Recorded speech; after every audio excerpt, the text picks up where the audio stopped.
Hello,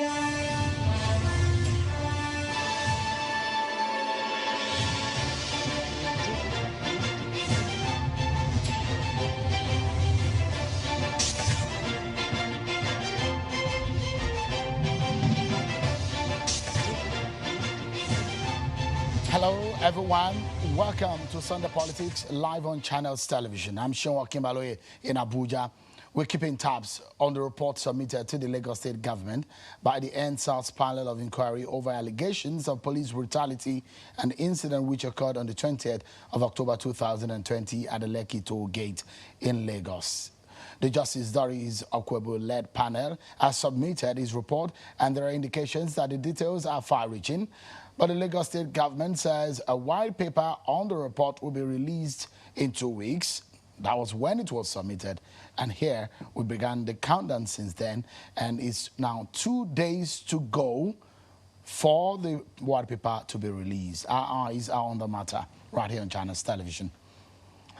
And so, let's tell you that some of the breaking news that we're following for you right here on Channels Television, we're following for you that we understand that security operatives have engaged gunmen who invaded a correctional facility in Plateau State. The attackers invaded a Jos Correctional Center, which is located in the heart of Jos City this evening. The facility is very close to, not far from the police headquarters in the state. It also shares fence with the police division A station and as well as the state office of the DSS.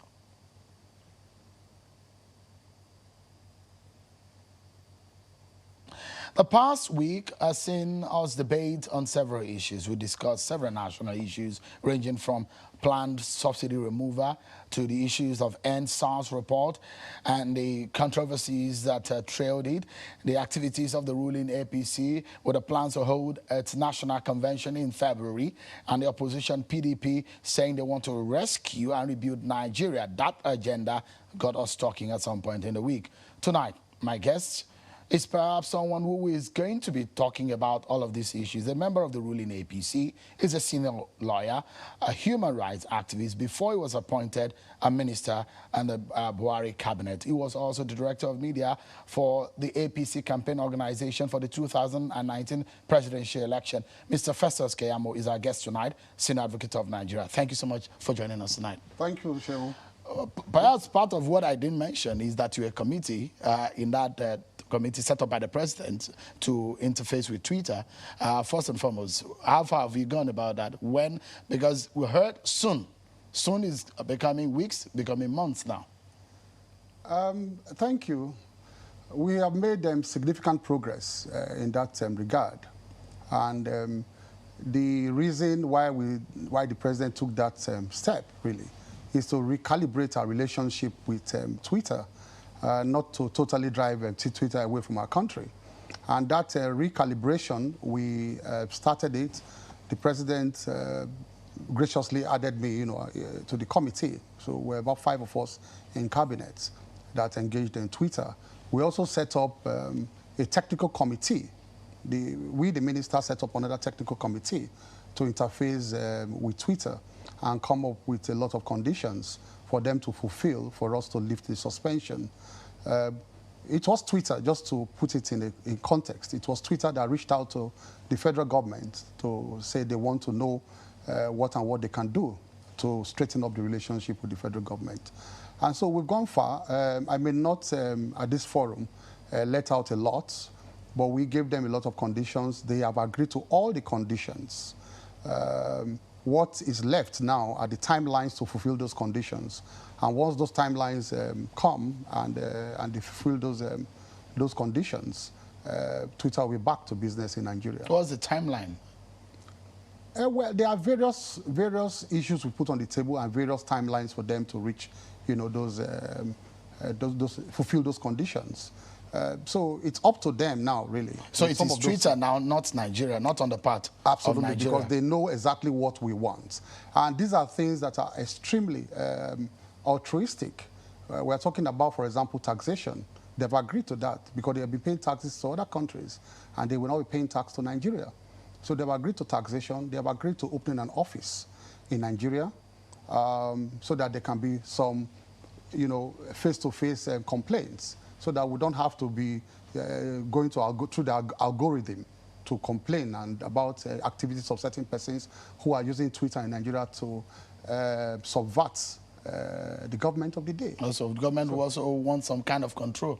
Not control, understanding. That's what you want? Yeah, not control. We can't control, I mean, but understanding in the sense that these are peculiarities, these are, you know, in the context of our peculiar problems and our, you know, environment, there are certain things that, there are certain lines that people should not cross when sending out messages or tweeting. Things that are capable of tearing us apart, for instance. Things that are capable of setting this country on fire. You know, but they use those platforms to promote and propagate some of these ideas. Well, some people will ask, it's the same platform. You use it very well during the election. Your party used it very well. Did I call for the destruction of Nigeria when using the platform? But you didn't call for the control. You were able to go after. No, but I didn't call. I used it responsibly. It is about the responsible use of that platform. The federal government is very anxious.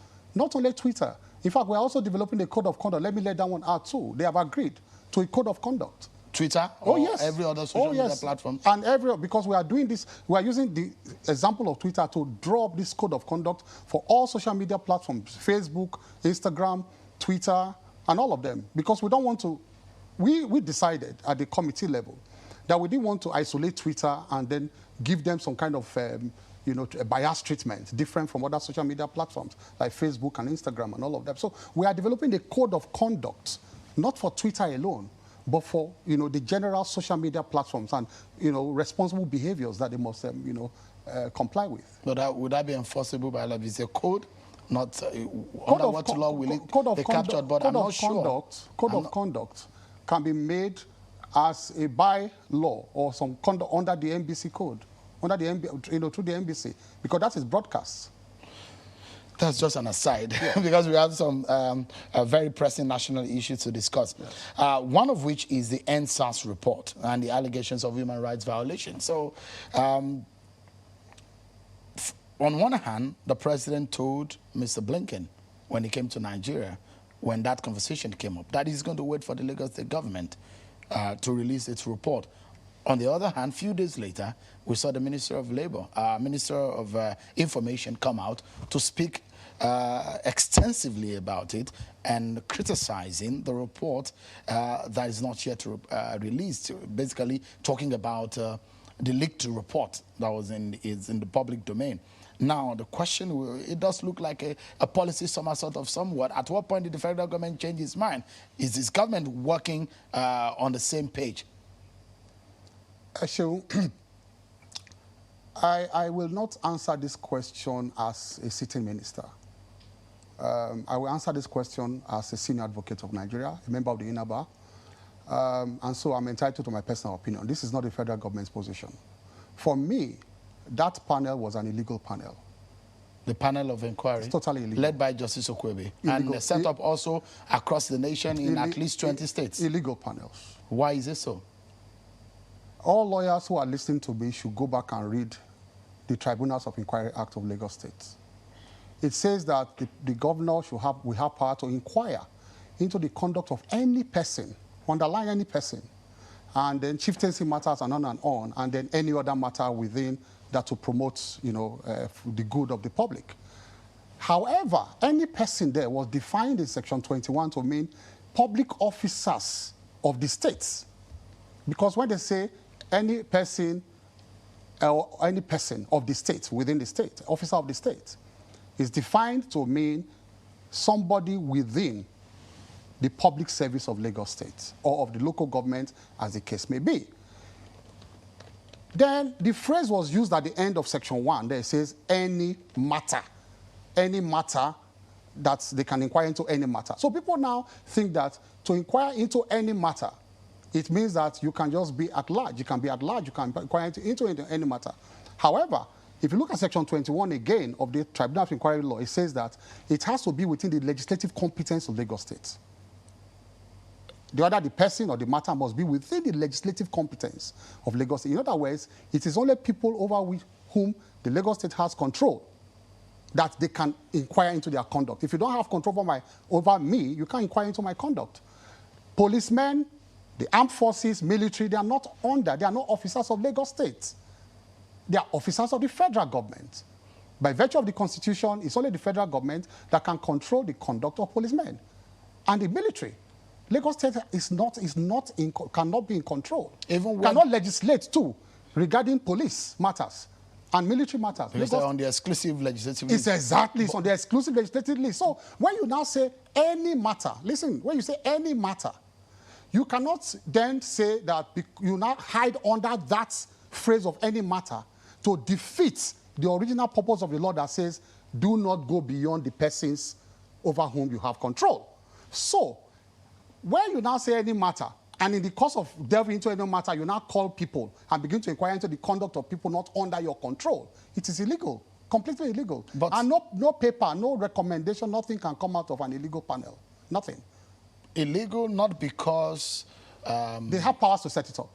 To set up tribunals of inquiry. But because the police and the military... By the decision of Fawahimi and Babangida during the Oputa panel, you go and read that decision. Yeah. Yes, they said it is now the states that have powers to constitute panels of inquiry. And the federal government has power to the FCT. Only the FCT. Correct. Yes. Correct. And so, let me make reference. And that's in part 808 of Nigeria Weekly Law Report. Yes. So and I'd like to ask you. Yes. So what you are saying is you have picked all because the police and the military are involved. The terms of reference. Yeah.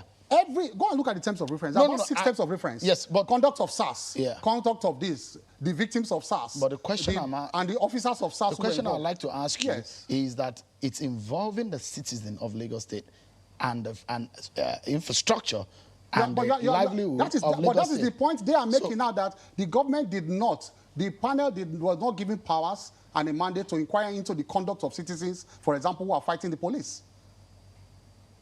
That is what they said. They said that's why they could not indict anybody. We can't say for sure. That they killed policemen. Hold on. They cut the ground from under their own feet. People said, no, you can't talk about policemen that were killed or military because that was not terms of reference. So you cannot find out those people who perpetrated those offenses. So in other words, your mandate was restricted to only the conduct of the police. Not the citizens, not the victims, not the conduct of the victims. But Minister, maybe you missed out the part where the federal government was involved in saying that state government with the Human Rights Commission should set up panel of inquiry in the states. For me, those are political decisions. The federal government too cannot direct. Hold on. When you have powers to form those constitute panels of inquiry under your own law, can the federal government direct you? Can the federal government give directive to a state to exercise a power the way they should exercise it? So who should have set up the panel? No, see... No, I'm saying that you said it's illegal. Yes. So the question is, who would have the power to set it up? If the Lagos state government or any other state government lacks the power. Unfortunately, the federal government can only set up that panel, for example, in Abuja, to inquire into the conduct of SARS officers and things that happen within Abuja, but not beyond. So because to inquire into the conduct of policemen and military, no state government can do that. No state government. Is it not standing logic on his head, though, when your citizens are involved in human rights violation, but because you think there is an organ of government or there is an apparatus of government involved that is under the powers of the federal government, although you have the prerogative of the federal government to look into what happened? Because how then do you investigate what happened if you don't set up a panel of inquiry? Unfortunately, that is law. Law is not sentiments. Law is not emotions. Law is law. You cannot inquire into the... Look at what happened to Oputa panel. At the end of the day, Supreme Court killed Oputa panel. It's not in this context. It's not on all fours. But there was no sentiment about it. With all the work the Oputa panel did, at the end of the day, it came to naught. The Supreme Court said it was illegal. That is what happened to the Oputa panel. You don't know that? Of course. So why? No, there was no sentiment about it. This is law. No, the question is also there are political side to that story that you're talking about. That the government of the day will set it up and the government would have had some powers also to make the Oputa panel more effective. How?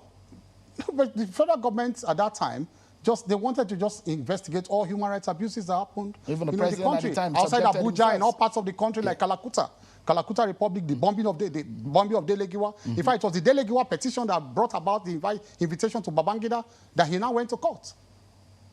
He went to court to challenge the summons sent to him, and that was what led to that decision. So it is not, I'm sorry. So my colleagues listening to me, I'm a member of the INA, but they should go and read it. They should read it. I'm sorry. You stand to be corrected, isn't it? Well, by a judgment of court. But you That cannot, precedent- a state government cannot inquire into the conduct of federal officers. So invariably, you are sitting here to tell us Nigerians Yes. that all those panel and the time they've spent is a waste. Complete waste. My opinion. It's not a government position. I'm talking like a lawyer here. Please quote me that I'm speaking as a private legal practitioner here. First of all, I was a senior advocate for our appointed minister.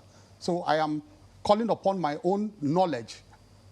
And we have a duty to properly guide the public too. Yeah. The legal profession is Absolutely. is an act of engineering. Absolutely. Societal engineering. Absolutely. And re-engineering too. Absolutely. If needs be. But the question Everybody is should that, go back and read it. And read section 21. Section 21, read section 21. let me seek a free advice, legal advice from Yes. you tonight. If you were in the shoes of whatever that happened at that scale, Yes. that the nation was thrown into that huge tension, what would you have done differently? Well, we also give some private advice. For instance, we definitely urged for the engagement of the youths. We called for town hall meetings. The federal government should set up, some kind of engagement team to go from state to state, appeal to the youths, speak with them, take their, their grievances, and give timelines to respond to those grievances. We made such advice that they should do that. So you can still engage them. You can still get some, results, without crafting out a political solution that is not in tandem with the law. If you stand to say that those panel of inquiries are a nullity because of the issue of precedent in law and even in the law itself, the question is, how do you then bring closure to those who have lost their lives, to those whose family has been destroyed by the allegations of rights violation and police brutality in this country? They can do it centrally in Abuja. Federal government has powers over police matters, over conduct of police. Would the federal government be willing to do such? Well, if they are properly guided, if, for example, if a court of law, for instance, declares some of these tribunals illegal, some of us, we urge that you must still bring closure. You must maybe set it up in Abuja. Because and so that the conduct of those policemen should be properly looked into. Because what? And I also urge here too that, justice is two ways. We must also find a way to bring closure to the families of those military men and policemen who were killed unnecessarily serving their country. We cannot shy away from that. In the U.S., there was an invasion of the Capitol Hill. They have refused to close that issue today. They said it's a sacrilege. You cannot come here. They killed, they injured police. Somebody died. One law enforcement agent died in the Capitol Hill. You can see that they are arresting the rioters till today. We are here just shouting human rights. That human rights only exist when it happens to non-uniform men. But human rights does not exist when it happens to uniformed people. Who said so? But does it take away the fact that police brutality all over the world is sacrilegious too? Both are sacrilegious.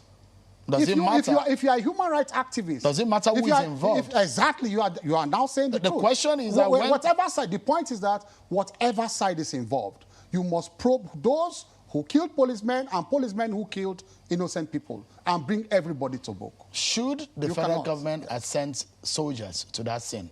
When there is a state of emergency, you can send soldiers. In a civil situation? Yes, nobody should deceive the public. In the civil engagement? Exactly. What part of the law says so? That the military could be sent? A state of emergency. You can do that. Nobody declared a state of emergency in Lagos. But it's akin to a state of emergency. How? When there was breakdown, the police was overwhelmed. You don't know? At that time? The policemen could not. They were killing the policemen. You mixed. They removed their uniform. It was after that incident. No. They removed their uniform even before then.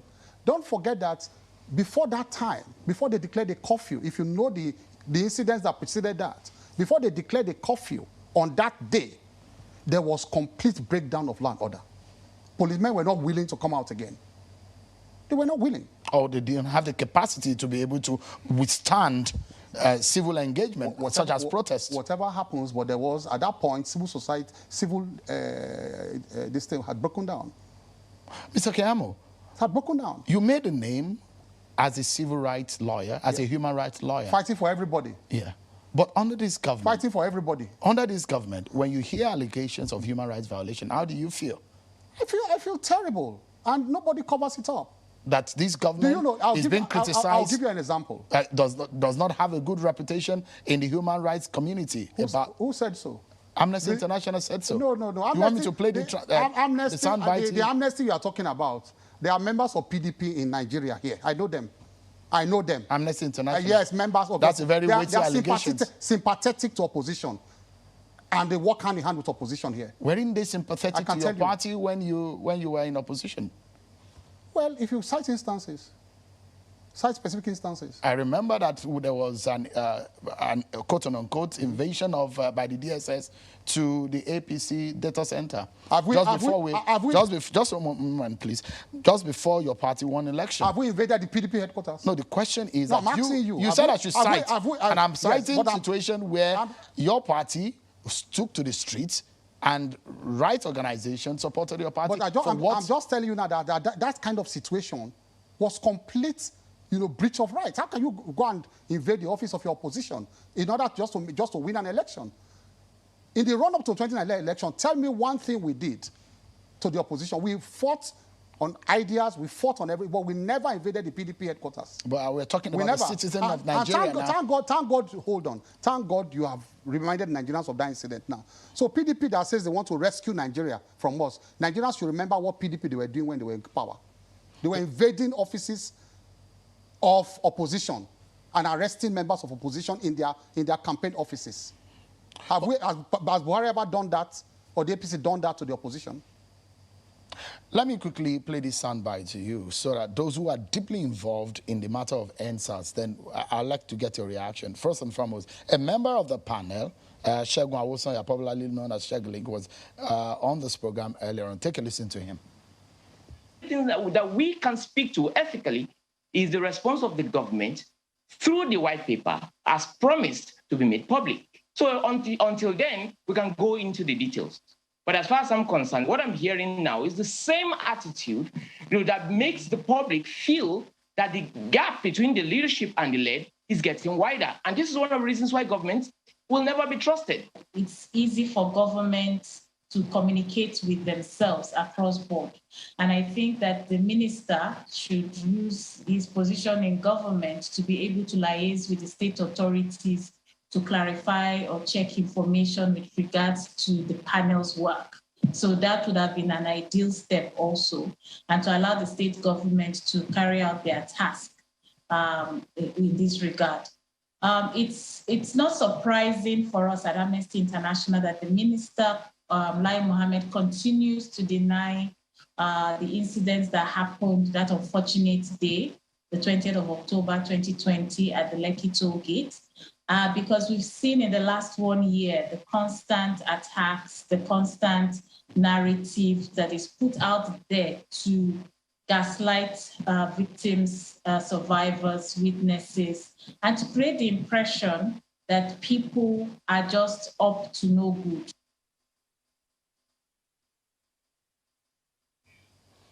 So that is the country director of Amnesty International, and Segun Awosanya, the earlier speaker, was a member of the panel. I'd like to get your reaction on what they said. Well, I've said that my colleague, Lai Mohammed, has said so much about the content of the report. I'm even saying that nothing can come out of the report, no good. But I'll just give you one or two examples, in the content of that report, why my colleague, the Lai Mohammed, took that position. I want to ask you, a rhetorical question, that when the panel found it convenient to take and play video evidence of one or two victims who could not appear, and they awarded compensation based on that, those victims could not even be interrogated because you play a video of somebody, you could not interrogate them. Now, how difficult was it for them? They said the victims' families, those people who supposedly died, why would they not extend that same privilege to them to say, okay, you are afraid to come out. We'll come and take your evidence in private, on video, so that at least the public should see that these people have relatives. They come from certain homes. They have people who care about them. But we are seeing a report where, for instance, is it credible enough to say that you said 11 or 10 people died. First of all, it was 70, it came down to 60, it came down to 20, all kinds of manner of figures. Then the panel at the end of the day came down to now say it is 11. Even among those 11, about 3 or 4 have found, they have found out to either be alive or to have died under other circumstances even before ENDSARS took place. Now, I want to ask you, is that credible enough, even as a journalist, for you to go ahead with that kind of thing? That people who... Death is not a simple thing. One person that dies. And I think I commend Lai Mohammed, the information. He took that paper to pieces. Lai Mohammed made a very important point. He said even goats that get lost, they have owners who will come out to say, my goat is missing. They are talking of human beings. And nobody came out to say, these are my people, my family, my brother, my uncle, my sister that died. So your position is that nobody died? I will not... there was a pathologist that came. And the evidence I can follow, I can rely on, was that there were 3 people who they were carried to the hospital, that the pathologist said they came with 3 bodies. Out of the 3 bodies, only 1 person died as a result of gunshot wound. And the 2 others was not as a result of gunshot wound. Maybe they were falling, they were running, they fell and all that. That is the report of a professional. So why will you go away from the report of a professional that told you only 1 person died as a result of bullet wound? And even at that, they didn't say that that particular bullet wound must have come from the military. So why did they reach that conclusion? Now, listen, is it reasonable for a tribunal to come to now start talking about massacre in a context? This is the first time I'm hearing that kind of English. How can you, at the end of the day, reach a conclusion that was massacre in a context, in a contextual form? What's the meaning of that? Tell me, what's the meaning of contextual massacre? A massacre is a massacre. You're making comments on a leaked report, which could stand as... You are asking me questions on a leaked report. Based on what the government said. But you are asking me questions on a leaked report. Based on what the government said. I started the conversation by saying what the president said and what Minister Lai Mohammed said were 2 different things. All the journalists in the country have acted on a leaked report. And you don't want me to respond to that? But leaked reports in this country sometimes come out to be true. Okay, so in other words, not everybody should shut down until the white paper comes out. So it's going to be out in 2 days. In fact, I want to even say a very interesting thing. Why are we masturbating over a report that is not, by law, the final product of a process? It's to tell you the kind of evil minds behind all of this. Let me... I'll give examples. So when you say if, for example, a person... Do you know that at the end of the day, that report is a recommendation to the governor? Absolutely. And there's going to be a white paper. So why are we masturbating over it? The use of masturbating may be extreme, Minister. No, it is not extreme. That is what they are doing. No. It's an extreme word for broadcast. Sorry. Oh, sorry. Minister, the Justice Garba Judicial Commission of Inquiry was instituted by the Kaduna State government about the authorities, state authorities, and Shiite. Was that also illegal at the time?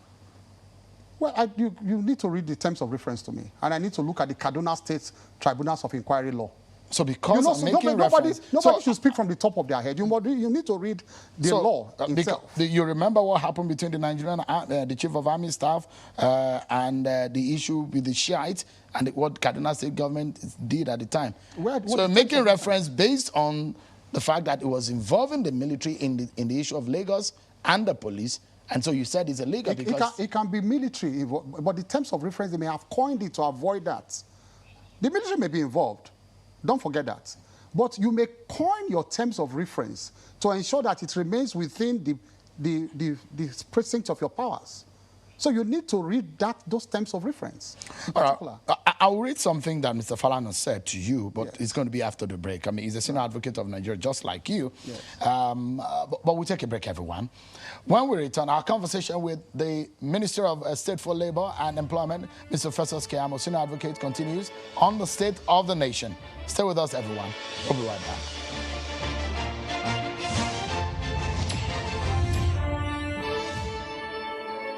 Thank you so much, everyone, for staying with us.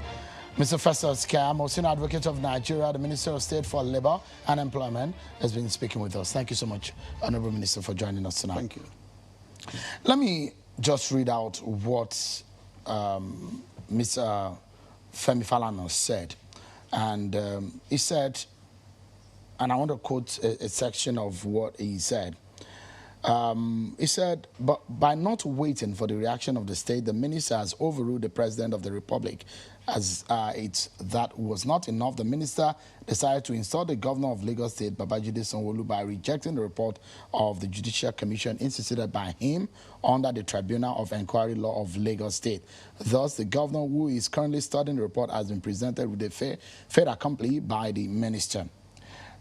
He went further to say Mr. Mohammed described the 309 page of a judicial tribunal as fake news. As a lawyer of many years standing, this is Mr. Falana speaking, is that the minister ought to have known that it is a height of arrogant contempt to describe the report of a Judicial Commission of Inquiry constituted under the Tribunal of Inquiry Law as fake. It is regrettable to note that the minister has failed to realize that the Lagos State government is not an extension of the federal government, but a sovereign entity under the Constitution of the Federal Republic of Nigeria. Since the name of the federal government is not clothed with any power under the Tribunal of Inquiry Law, the purported rejection of the report by the minister ought to be treated with disdain by the Lagos State government. Meanwhile, he also went further to talk about the action of the National Economic Council that has called for this report for implementation. So you still stand on the ground that you were on. But he himself described it as one of the best reports ever. We talked before the white paper has come out now. So you can see that some of these things are just hypocritical. You're referring to what Mr. Falana said? He's described the report as one of the best reports ever he have ever seen. So what does not give the other person the right to describe it in another way?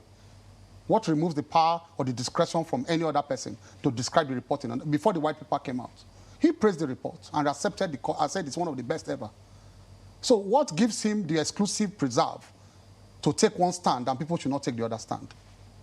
Tell me, what gives him? So, but let me, the reference that he Everybody made, he's that the state is an entity under the federal government, it's a federating unit that has some level of independence. Yeah, Lagos State has its independence. And so you are even supporting my position. The federal government functionary has their own independence to make their own opinions known. Lagos State is under federal. So what is wrong with the federal government making his opinion known, or a functionary of the federal government? This is my opinion about it. But I mean, because you describe it as illegal, that's why I'm drawing your mind to what Falana said. Oh, well, he didn't talk about the legality of it. I would like to engage any lawyer on the legality of it. He didn't go to, they didn't avert their minds to that. Remember this issue of service chiefs? We took it for granted. For over 15 years, I was shouting that appointment of service chiefs without reference to National Assembly was wrong and illegal. I kept saying it, nobody, until I went to court. Until I went to court and proved it. This is illegal. Simply illegal. So how do you hope? So if the National Economic Council... See, I don't know what brought about this comment. I mean, what is arrogance about somebody saying, this is my opinion? Why do they want to browbeat everybody to take a position in this country? Who is a barometer, moral barometer in this country to say, once this position is taken by one or two organizations or persons, that is a moral barometer all of us must follow? Who says so? Who? Let me take you slightly away from that report and probably just take you to something very similar on the issue of human rights issues and issues of the rule of law. And I'll take your mind to what happened at Justice Odili's house. How do you describe that kind of incident? Completely condemnable. We have condemned it enough. My association, MB, has condemned it, especially the criminality that was involved in the process of securing a warrant. I mean, I've never heard of such criminality before. I heard the news conference by the police. I listened to it and the process leading up to it, and certain persons who are not functionaries of the state getting involved in this process of going to search somebody's house. I hope that those persons are dealt with. They are brought to book so that it will be a lesson to others not to get involved in that kind of criminality again. Let me tell you something about the autonomy of the judiciary. This president, over every other president before now, democratically elected president, has done everything to protect the autonomy of the judiciary. You remember Order 10 that he signed last year? Yes. Order 10. Mm-hmm. Which government, which president before now took that step to say, I want to ensure that the judiciary and legislation are independent? Because the first thing you do to make them independent is to give them financial autonomy, so that they don't go cap in hand begging the executive all the time. And that is what the governors do to hold them to ransom. They go cap in hand begging the executive for money. So this president went beyond what is normal and said, I'm signing an executive order 10 to give effect to section 1213, because that's section 1213 of the Constitution. I will give effect to it to ensure that the judiciary is independent. What else can the man do to prove, the president prove to say, I am very committed to the independence of the judiciary? So that type of thing that happened to Mary Odili, of course, my Lord, Justice Odili must be condemned, and punishment must be served on those people who did it, so that they will not try it again in this country. Why? I mean, there are major incidents like this that have happened to justices of the Supreme Court, some other judges of some other higher courts in Nigeria. They've seen this kind of attacks, invasion of their houses, and this has happened under this government. That's why some of the critics are saying it does look like a pattern. Let me tell you this, first of all, and we must also know this. Why we are condemning Odili's zone is the criminality involved, and the fact that there was no allegation, no evidence, nothing. But also, let us also make it clear to members of the public, too, that on the other hand, if there are credible evidence of criminal conduct of a judge or a justice, they are not immune from search. All over the United States, they raid judges' houses. When they are involved in bribe taking and all that, FBI, they go to their houses, they raid them. In that respect? Oh, just Google. They are not only 1, not 2, not 3, not 10.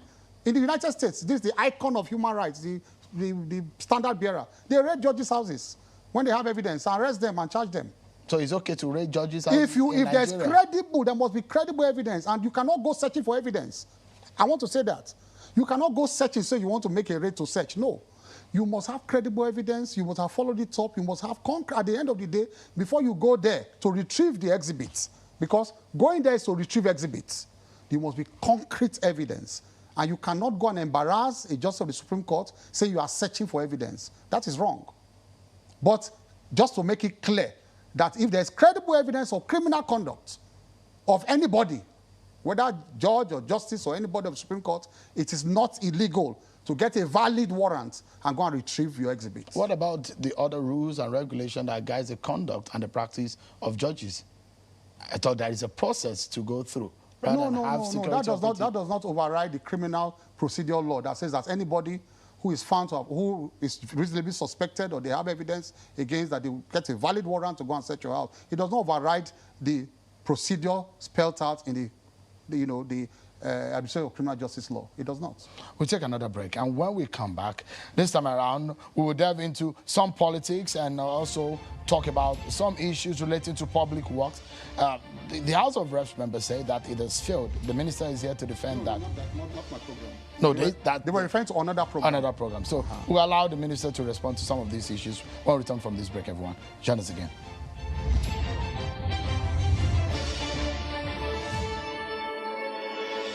Thank you so much, everyone, for staying with us. So, in the last week, the federal government came after the Federal Executive Council meeting that there will be removal of subsidy on petrol, and that will happen sometimes in June of next year. There's been a lot of debate over that matter. Of course, the federal government also came out to say several millions of Nigerians will get 5,000 transport subsidy when the subsidy removal takes effect. Of course, we know the implication of that. There might be hike in the price of petrol. Let's continue our conversation with Mr. Festus Keyamo. I know in 2012, you were at the forefront, one of those who say, look, at a time when Senator Bukola Saraki, as he was in the National Assembly, moved that motion, and there was an investigation into that matter. It came up to me, to show that there were few people who are making a lot of money from subsidy being paid from the federal government coffers. Your government came in and said they were not going to pay subsidy. 6 years down the line, it's obvious that subsidy is being paid. But now they say it will go. Well, what we have now is not subsidies under recovery, but I'll come to that. It's neither here nor there. But, let me just say, first of all, that the issue of removal of subsidy is an economic necessity, Sheon, but a huge political problem. The government finds itself, and before now, even successive governments, between the devil and the deep sea. It's a big problem, but it's an economic necessity. Why is it a political problem? Because once this thing comes up, the issue of subsidy, everybody that has a grievance against government uses it as a platform to now converge and begin to make the country ungovernable. So government always finds itself in the difficulty to navigate through this issue of subsidy. But then, what are the realities facing us? I know that between 2006, yes, 2006 under Obasanjo, and 2018, you know what the statistics tells us? We spent 10 trillion naira in this country, 10 trillion, which is about $25 billion on subsidizing. And in 2019 and 2020, we spent another 7 trillion or thereabouts. No, another 3 trillion, which is about $7 billion between 2019 and 2020, again on subsidy.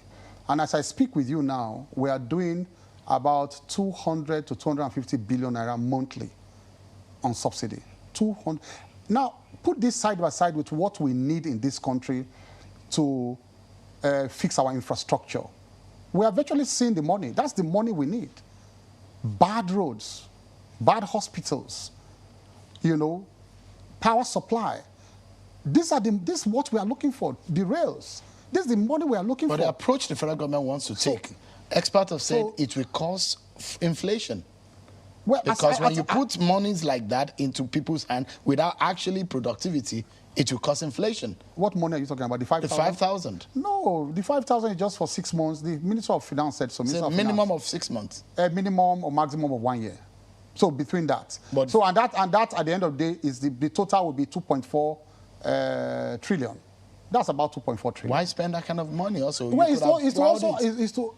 but you cannot be opposing the masses getting that. It's about 40 million Nigerians. No, but the labor... It's just to give a transitional period for them to absorb the shock. At the end of the day, listen, economists are saying it's a bad idea. Economists are saying it's a bad idea. It will cause inflation. But everybody agrees. Even the economists that subsidy... Not everybody agrees. that the subsidy must go. Yes. Economists. It's a popular opinion.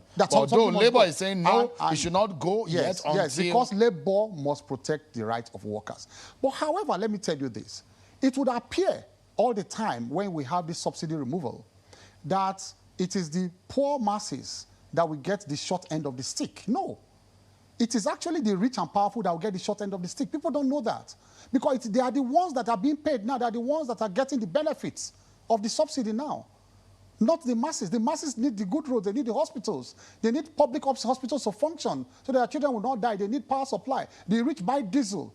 The poor cannot buy diesel to run their generators. So if public infrastructure work at the end of the day, the rich and the poor will come to an equilibrium, just like you have in Europe and America. You cannot really differentiate the rich and the poor in terms of access to basic amenities. Of course, the rich will have bigger money, more money in their bank and all that. Maybe they live in a more posh area of the town.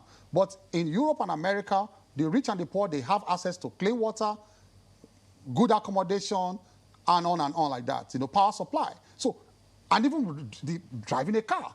Anybody, even the poor can afford to drive a car because based on basic amenities. So everybody can now have access. If we can pull this money out from this subsidy regime issue and then plough it into public infrastructure. Let me tell you the difference between the past government and this government. The problem with the past government and why some of us also fought it was that they were profligate governments. They were known and openly profligate. So nobody even trusted them to manage these monies or to, when you save this money from subsidy, that they were going to use it for infrastructure. It is this government. In fact, listen, in the history of Nigeria, no government, democratic government, has started a rail line and completed it like we did Lagos Ibadan now. Even the Abuja, Kaduna, that the other government started, they didn't finish it. It was Buhari completed it, the project. So this is the first government that has the heart, the determination for infrastructure. You've said on channels that government is paying for premium, not for subsidy. You remember that interview? The question I will ask is, budgeting 2.4 trillion for 40 million vulnerable Nigerians, yes, and you spend 2.9 trillion on subsidy for 4 years. 3 trillion. Yeah. Does that make sense? No, because, like I said, it's a temporary thing. The 2.4, yes, people criticize it. I've heard people say that, oh, you are trying to save 3.3. Yeah, and you spend, but that 3 trillion will be over and over and over. It will keep going up. But it will cause inflation, Minister. That's the big question. Well, if you are cost inflation. If you are telling government not to pay the 5,000 out to the poor, if we the mess up the economy. Let poor Nigerians listen to you. That no, I'm asking. You know, as my job as a journalist, Minister, my job as a journalist is protected under Section 22 of the Constitution, who said we should hold the government accountable to the Nigerian people. If the generality, there are 200 million people in Nigeria, 40 million people are getting a certain amount that will affect the economy. Vulnerable. That is not the generality of the people of Nigeria. How would it really, in real terms? Economists will say if you put monies, non-productive monies, into the hands of people, it will cause inflation. You are the one stating that. No, I'm not the one. Economists have said that. No, because at times they are blind to the fact that these vulnerable people, they need this 5,000 to even boost their small trade. They are assuming that this 5,000 they give to the poor and the vulnerable, they will not spend it wisely to boost their small trades in local areas. But that is what we envisage it will happen. Well, it's an argument that will continue. I just have about 2 minutes or there about to go and have about 3-4 questions to ask on the public works and the position of the House of Reps. The transparency in that process. How much has been spent? How much are you applying? It looks like you extended the window, isn't it? No, I just want to correct, like I did earlier. The House of Rep was not referring to the special public works. There are other components of government program that are called 7742 because they are done in all the 774 local government. So when they raised that motion, I think Honorable Kazari, fine gentleman, it was talking about PS. That program is called PS, and that program is situated in another ministry, not us. But it also has a 774 component because they want to give, I think, 100 persons per in all the 774 local governments some kind of relief. Okay, so it's not talking about for us, the special public works. If you know, on Saturday it runs, in a particular station now. What we did, it has been a huge success. As I speak with you, we didn't even see the money. The money goes from the central bank directly to the beneficiary. So it doesn't even come through us at all. We don't see the money. But 40 billion has been paid out so far. So we have achieved more than 90%. And before December, we'll do maybe 98 or 100% of the payment to Nigerians. So, and we paid them 60,000 for, light work they did, within a period of 3 months. Although some people say that's not sustainable, that doesn't help us much, but well, that's the style of the government, the concept that you want to bring. No, but let me go to the last question just because for 30 we need to seconds. close. Yeah. In Europe and America, which are standard bearers, you saw that post-COVID, they delivered foodstuff and cash to people in their homes. We saw it everywhere. Right now, one of the stimulus package of the President Biden, America, is that he gives $250 to every child of a parent that doesn't have a job every month. Right now, that's the stimulus package. So why are we complaining about our home here? Let's close, because I would have had opportunity to take you up on that a bit more. But to close, I know you spoke very well for your party in 2019, but the PDP does look like they're not happy with the current state of things. They said, in fact, this country needs to be rescued from the hands of the APC because, according to them, they said, you guys are not competent to handle the affairs of this country. And they want to rebuild it because, according to the PDP, that there's been some destruction in the polity. How do you react to that? Well, after having suffered damage to their economic fortune in the last 6 years, members of the PDP, what they actually want to rescue are their stomachs and their bank accounts, and their economic fortunes. That's what they want to rescue. That's not Nigeria. Now, at the appropriate time when campaign starts, campaign has not started, we will meet again. We'll let Nigerians know that they want to rescue their stomachs. But have you been able to live up to the promises and expectations of Nigerians? With all the resources we have available, the limited resources, we have exceeded expectations. We should have done less. There is no president that has built this kind of infrastructure without money. And he has done that so prudently. You think your party can go to the polls and still ask for votes from Nigeria from the promises and the performances? We won in 2019. Don't listen to those vocal few on social media. When we get to the grassroots, campaign has not started. Wait. we will tell them that they are rescuing their stomach, not Nigeria. Honorable Minister for State for Labor and Employment, Mr. Festus Keyamo, Senior Advocate of Nigeria, thank you indeed for your time tonight. I appreciate it. Thank you. Thank you. That's our show for today, everyone. Many thanks for watching. I'm Sean Kimbale. Bye for now.